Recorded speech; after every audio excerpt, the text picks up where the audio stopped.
한국인들의 지능이 세계에서 가장 높다는 거 아시나요? 이스라엘 사람들과 지능 수준이 똑같다는 말.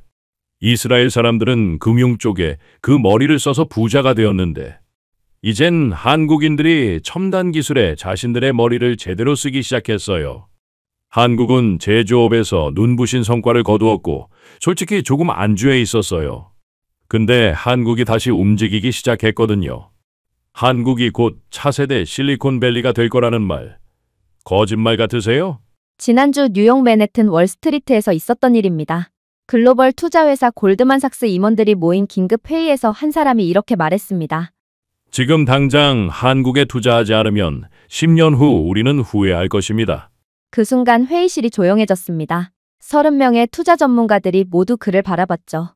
저도 마찬가지였습니다. 저는 데보라 버리라고 합니다. 15년간 아시아 투자를 전담해온 분석가죠. 홍콩에서 3년, 싱가포르에서 5년, 도쿄에서 4년을 보내며 수백 건의 프로젝트를 평가해왔습니다. 솔직히 그 말을 들었을 때 의아했어요. 한국이라니? 일본도 아니고 중국도 아니고 한국이요? 순간 고개를 갸우뚱했습니다. 왜 하필 한국일까? 하지만 3주 후 저는 그 임원의 말이 틀렸다는 걸 깨달았습니다. 10년이 아니라 지금 당장이라도 한국에 와야 했거든요. 아니, 사실 3년 전에 왔어야 했을지도 모릅니다. 지금부터 제가 한국에서 목격한 충격적인 진실을 말씀드리겠습니다. 사실 저에게 한국은 그냥 애매한 나라였습니다. 10여 년간 증시는 오르지 않았고 가만히 있는 나라. 솔직히 한국의 기술력, 생산 능력, 인재 발굴 능력? 세계 최고 수준인 거 당연히 알지만 휴전 중인 국가. 그래서 코리아 디스카운트가 존재하는 나라. 그래서 한국인들은 자신들이 얼마나 큰 평가절하를 받고 있는지 모르는 나라. 북한과 대치하고 있고 중국과 일본 사이에 끼어 있는 작은 나라. 투자하기엔 리스크가 너무 크다고 생각했어요. 아니, 큰돈을 투자하면 바보라는 소리를 듣는 수준이죠. 제 사무실 동료들도 마찬가지였습니다. 한국? 거기 전쟁 날 수도 있잖아. 시니어 애널리스트 존이 말했죠. 시장 규모가 너무 작지 않을까? 중국의 10분의 1, 일본의 절반밖에 안 되는데. 펀드 매니저 사라도 고개를 저었습니다. 한국이 기술력으로 세계를 압도했던 건 옛말 아닌가? 이제 중국한테 밀리고 있잖아? 모두가 한국을 그렇게 생각하고 있었습니다. 저도 마찬가지였고요. 그러던 중 회사에서 지시가 내려왔습니다. 아시아 신흥시장 조사차 한국에 가보라는 거였죠. 출장은 늘 좋아요. 분석만 제대로 하면 일을 빨리 끝내고 여가를 즐길 수 있는 시간이거든요. 한국에 가보라는 지시 솔직히 반겼습니다. 하지만 동시에 또 형식적인 시장 조사구나. 빨리 다녀와서 투자 가치 없음 보고서나 써야지. 그런 마음으로 한국행 비행기에 올랐죠. 13시간의 비행 끝에 인천국제공항에 도착했습니다. 공항은 깔끔했습니다. 싱가포르 창의공항이나 두바이 공항만큼 화려한 것도 인정. 평범한 아시아 공항이라고 치기엔 좋은 것도 사실. 공항철도를 타고 서울 시내로 들어가는 길도 마찬가지였습니다. 고층 빌딩들이 즐비했고 아시아 최대 도시 도쿄나 상하이와 비교해도 전혀 뒤처지지 않는 수준의 규모. 딱 그 정도, 더 이상 뭐 특별할 게 없었다는 느낌이었죠. 한국의 증시는 투자 가치가 작은 건 사실이나 그렇다고 한국이 선진국 반열에 오르지 못한 건 아니니까. 그냥 기대했던 그 수준이었고 최소한 실망스럽지 않았다는 거죠. 강남에 있는 호텔에 체크인하면서 생각했습니다. 과연 이 나라에 내 돈을 맡겨도 될까? 정말 확신이 서지 않았어요. 창밖으로 보이는 서울의 야경도 그냥 평범한 대도시의 모습이었거든요. 그날 밤 호텔 방에서 한국 관련 자료를 다시 훑어봤습니다. GDP 순위 12위, 인구 5천만 명, 1인당 GDP 3만 달러 중반. 이탈리아를 넘어섰다고 보는 게 좀 합리적인데 최근 이탈리아가 또 치고 나가는 상황. 엎치락 뒤치락. 한국은 이탈리아 수준이구나. 나쁘지 않지만 그렇다고 특별할 것도 없는데? 혼자 중얼거렸습니다. 다음 날 아침 한국의 한 대기업과 미팅이 있었어요. 저는 아시아 특유의 형식적인 회의를 예상했습니다. 복잡한 인사, 장황한 설명, 그리고 결론 없는 토론. 오늘도 시간 낭비하는 하루가 되겠구나. 엘리베이터를 타고 올라가면서 한숨을 쉬었습니다.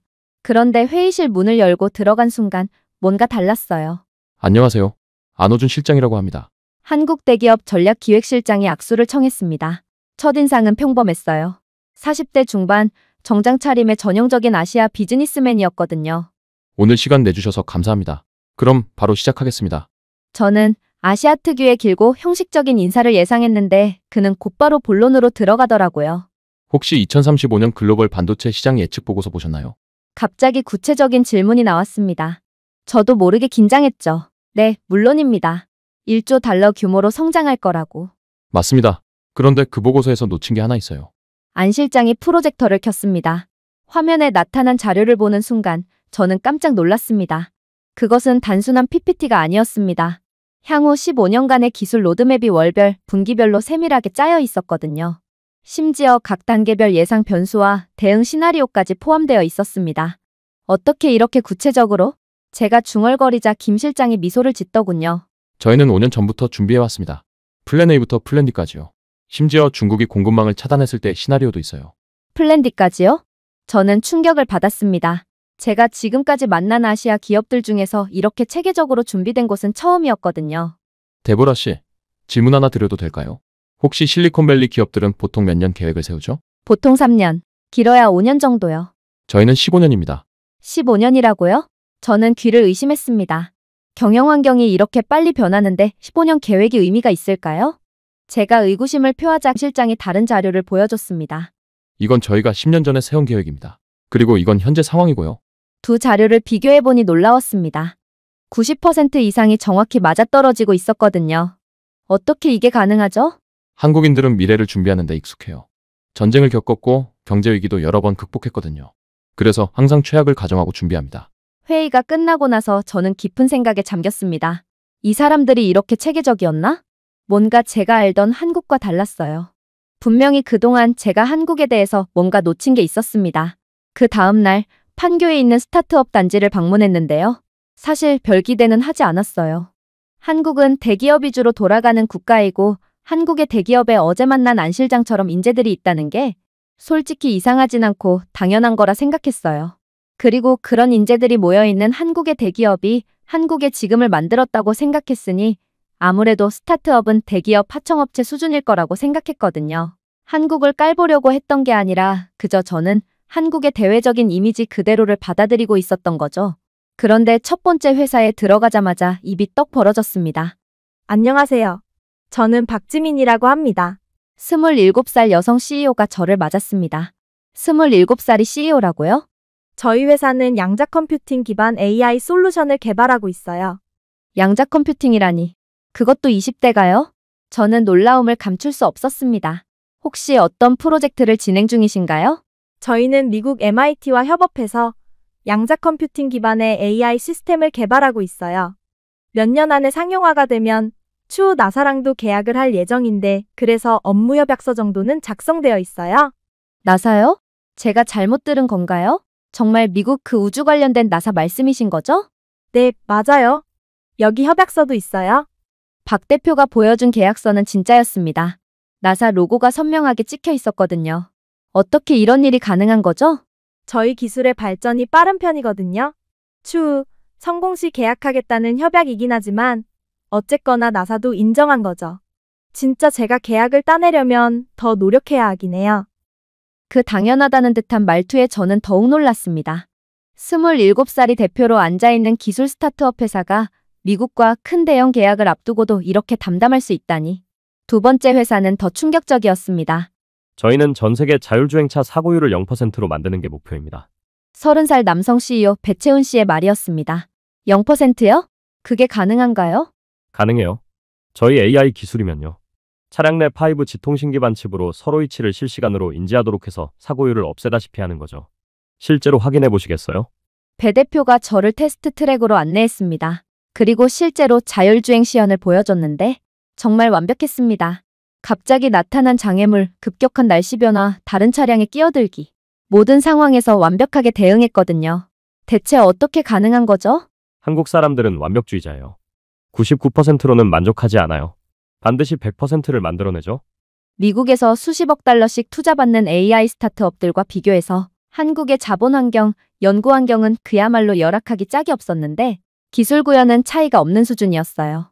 미국에선 수억 달러씩 투자받기 때문에 장비도 전문 장비, 연구실도 정말 첨단 장비들을 들여놓고 테스트하고 연구하는데 한국에선 엔비디아 AI 칩 몇 개, 성능 좋은 데스크탑 컴퓨터로 미국에선 1시간이면 테스트 값이 나오는 수준을 한국에선 20시간, 30시간 기다려서 테스트 값을 도출하고 그걸 가지고 연구하는 정말 열악한 상황인데 성과면에선 차이가 없었어요.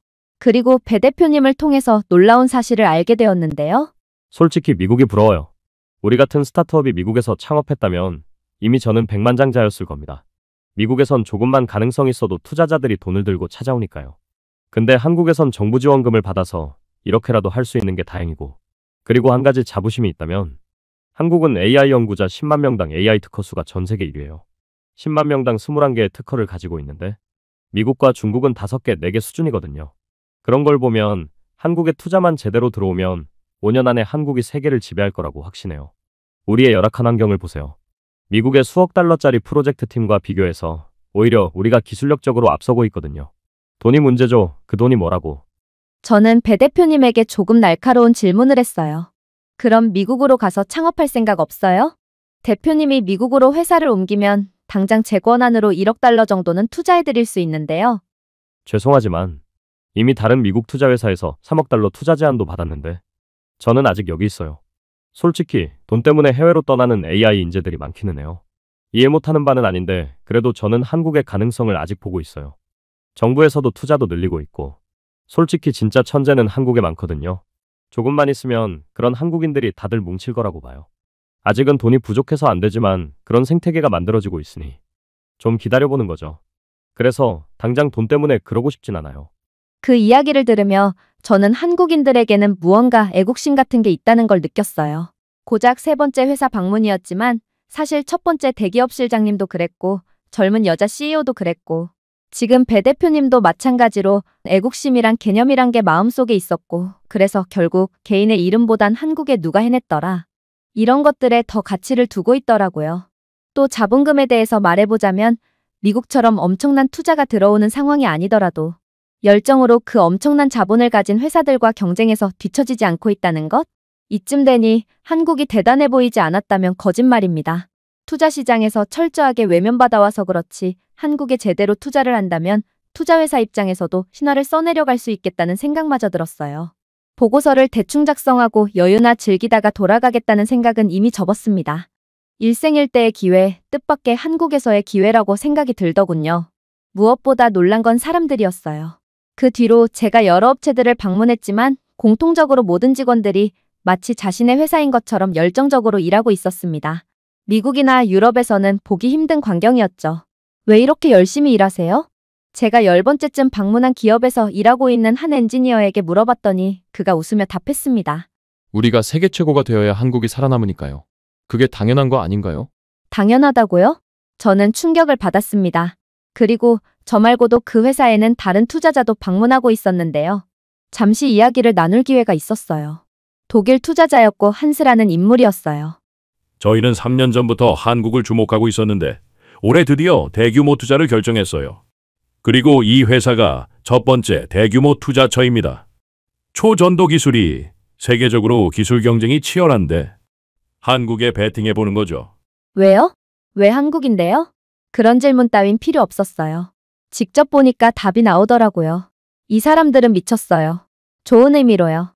한국 사람들은 불가능하다는 말을 모르는 것 같아요. 세계 1등을 만들어내는 게 그들에게는 당연한 목표거든요. 그날 밤 호텔로 돌아와서 저는 완전히 다른 사람이 되어 있었습니다. 노트북을 열고 한국 경제 데이터를 다시 분석하기 시작했습니다. 이번엔 제가 놓친 게 뭔지 정확하게 좀 찾아보려고요. 첫 번째 충격이 곧 왔습니다. 이게 뭐지?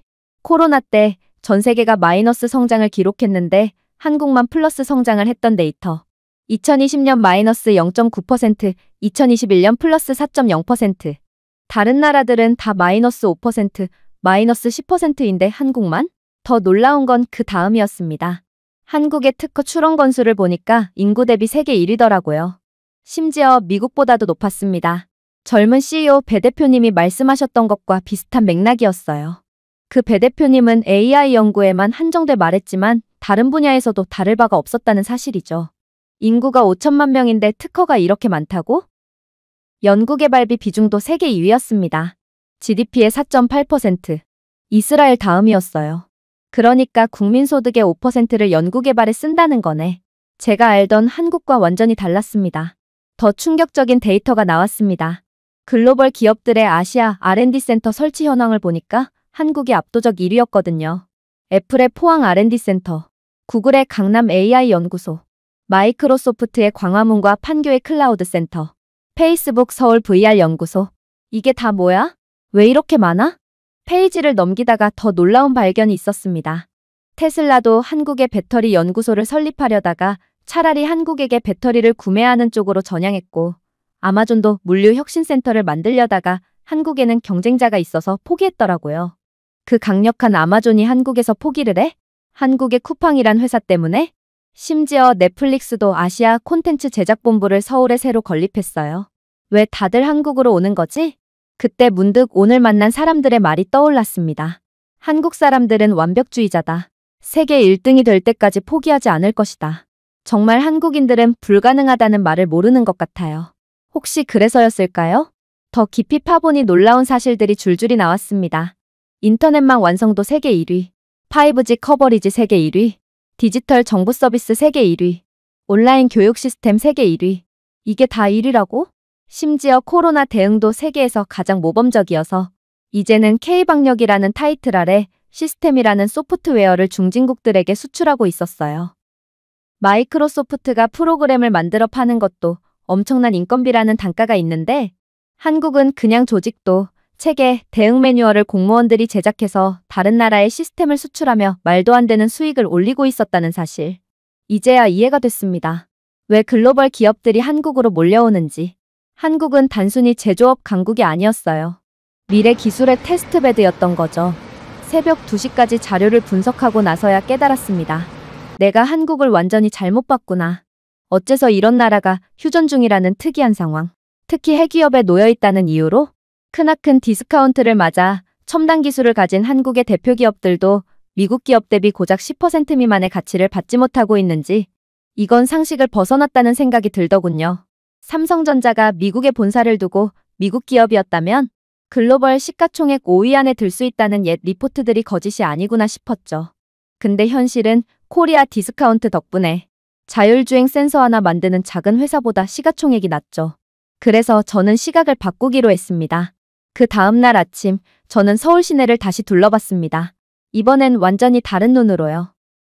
지하철을 타니까 모든 승객이 스마트폰으로 뭔가를 하고 있었어요. 게임 아니었습니다. 온라인 강의를 듣고 있더라고요. 지하철에서 공부를? 그 대학생에게 물어봤더니 당연하다는 듯 답했습니다. 네, 출퇴근 시간에 이렇게 영어 공부를 해요. 시간이 아까우니까요. 시간이 아깝다고요? 그 대학생은 저를 붙잡고 영어 연습하듯 이동하는 내내 영어로 대화를 하려고 하더군요. 제가 학습 도구가 된 것 같긴 했지만 저도 질문을 했으니 기꺼이 응해줬죠. 카페에 들어가니까 노트북으로 코딩하는 사람들이 가득했어요. 그냥 취미가 아니라 진짜 앱을 개발하고 있더라고요. 저는 개인 프로젝트로 AI 번역기를 만들고 있어요. 구글 번역기보다 정확한 걸 만들 거예요. 또 구글을 뛰어넘겠다는 말이 나왔어요. 그것도 대학생이요. 점심시간에 들른 식당에서도 놀라웠어요. 사장님이 태블릿으로 주문을 받고 로봇이 음식을 서빙하고 있었거든요. 지나가는 사장님을 붙잡고 물어봤습니다. 언제부터 이렇게 됐어요? 코로나 때부터요. 바빠서 그런데 더 궁금한 거 없으시죠? 그리고 저는 코엑스에서 열리는 한국의 미래산업 스타트업 투자 설명회에 참석했습니다. 30개 팀이 발표하는데 그 수준이 정말 놀라웠어요. 화성 이주를 위한 생명유지 시스템을 개발하겠다는 회사. 뇌파로 조종하는 휠체어를 만들고 있다는 회사. 저희는 AI로 암을 99% 예측하겠다는 포부를 가진 회사. 하나같이 SF 영화에서나 나올 법한 아이디어들이었어요. 그런데 모두 실제로 작동하는 프로토타입을 갖고 있었어요. 투자자들의 반응도 뜨거웠어요. 미국, 일본, 싱가포르 출신의 펀드 매니저들이 서로 투자하겠다고 경쟁하고 있었습니다. 한국 스타트업은 다른 나라와 뭔가 다르다는 이야기도 들렸고요. 한국은 스케일이 달라요. 처음부터 글로벌을 생각해요. 그리고 정말로 해내거든요. 정말로 해낸다는 말이 인상적이었습니다. 그날 저녁 강남 한복판에서 만난 벤처 캐피털리스트와 이야기를 나눴습니다. 한국에 언제부터 관심을 가지셨어요? 3년 전부터요. 처음엔 반신반의했는데 지금은 확신해요. 확신하시는데요? 한국이 차세대 실리콘밸리가 될 거라는 걸요? 차세대 실리콘밸리요? 한국인들의 지능이 세계에서 가장 높다는 거 아시나요? 이스라엘 사람들과 지능 수준이 똑같다는 말. 이스라엘 사람들은 금융 쪽에 그 머리를 써서 부자가 되었는데, 이젠 한국인들이 첨단 기술에 자신들의 머리를 제대로 쓰기 시작했어요. 한국은 제조업에서 눈부신 성과를 거두었고, 솔직히 조금 안주해 있었어요. 근데 한국이 다시 움직이기 시작했거든요. 한국이 곧 차세대 실리콘밸리가 될 거라는 말. 거짓말 같으세요? 그분의 말이 계속 머리에 맴돌았습니다. 마지막 날 밤, 저는 중요한 결정을 내렸습니다. 본사 제 사무실에 전화를 걸었어요. 그리고 부하 직원 톰에게 말했죠. 한국은 좀 어때요? 톰, 한국 포트폴리오 비중 당장 30% 증액해서 늘려. 뭐라고요? 30%를 뭐 어떻게 하라고요? 지금 당장이야. 그리고 한국 전담팀을 만들어. 아니, 설명을 좀 해주면 안 될까요? 좀 갑작스러운데요? 뭐라도 찾은 겁니까? 직접 와보면 알아. 우리가 완전히 틀렸어. 전화를 끊고 나서 창밖을 바라봤습니다. 서울의 스카이라인이 완전히 다르게 보였어요. 이제야 보였습니다. 이 땅에 펼쳐질 찬란한 미래가 말이죠. 15년간 투자 분석을 해오면서 이렇게 확신을 가져본 적이 없었습니다. 한국은 단순히 좋은 투자처가 아니었어요. 미래 그 자체였습니다. 공항으로 가는 택시 안에서 지난 일주일을 되돌아봤는데요. 27살 CEO가 나사와 계약을 위해 노력하고 있고, 30살 개발자가 전 세계 모든 자율주행차에 들어갈 프로그램을 설계하고 있고, 모든 사람이 세계 1등을 당연시하는 나라. 그게 한국이었습니다. 비행기에 오르고 비행기가 이륙하고 창밖으로 한국의 도심이 아주 멀리 보이더군요. 일주일 전에는 그냥 평범한 아시아 도시로 보였는데 이제는 완전히 달랐어요. 미래 도시로 보였거든요. 비행기 안에서 투자 보고서를 정리하면서 생각했습니다. 어떻게 이걸 동료들에게 설명하지? 15년간 보수적으로 투자해온 제가 갑자기 한국에 올인하자고 하면 믿을까요?